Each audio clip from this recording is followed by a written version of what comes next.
చాలా గరాజెస్లో ఇది యూజ్ చేయరు, ఇష్టం వచ్చినంత టైట్ చేస్తారు, దానివల్ల మీకు థ్రెడింగ్ పోతుంది, స్క్రూస్ పాడవుతాయి, బోల్ట్స్ విరిగిపోతాయి. సో బాయ్స్, ఈ స్పెసిఫిక్ టూల్ వచ్చేసి like the most important tool for any bike, let it be super bike or regular bikes, ఏదైనా అవనియండి. This tool is the most important tool అనమాట. అదేంటంటే which is the torque wrench adapter.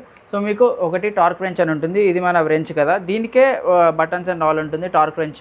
This is the adapter. So you can use any wrench, connect it and then torque it. So మనం వచ్చేసి మన ఈ R15 వచ్చేసి clutch plates and all మార్చామన్నమాట. So no దీని crank కేస్కి we have to fix the bolts. So దాని bolts వచ్చేసి 10 Nm ఆఫ్ టార్క్ పెట్టాలన్నమాట. సో జస్ట్ ఆన్ చేసి, ఇప్పుడు ఇది 0లో ఉంటుంది, దెన్ దీన్ని ఇక్కడ NM అని ఉంటుంది. సో ఇప్పుడు 10 Nm ఉందన్నమాట. ఇప్పుడు ఏం లేదు, సింప్లీ దీనికి పెట్టేసి జస్ట్ ఇలా చేస్తుంటే it will make a sound, which means torque wrench తోటి మనం ఆ స్పెసిఫిక్ బోల్ట్ని 10 Nmకి పెట్టేసినాం అనమాట. అలా గరాజెస్లో ఇది యూజ్ చేయరు, ఇష్టం వచ్చినంత టైట్ చేస్తారు, దానివల్ల మీకు థ్రెడింగ్ పోతుంది, స్క్రూస్ పాడవుతాయి, బోల్ట్స్ విరిగిపోతాయి, ఇలా చాలా జరుగుతాయి అనమాట. So yeah, this is one important tool I wanted to make a video on. So if you guys are interested in more videos like this, do follow me on Instagram and see you guys in the next video.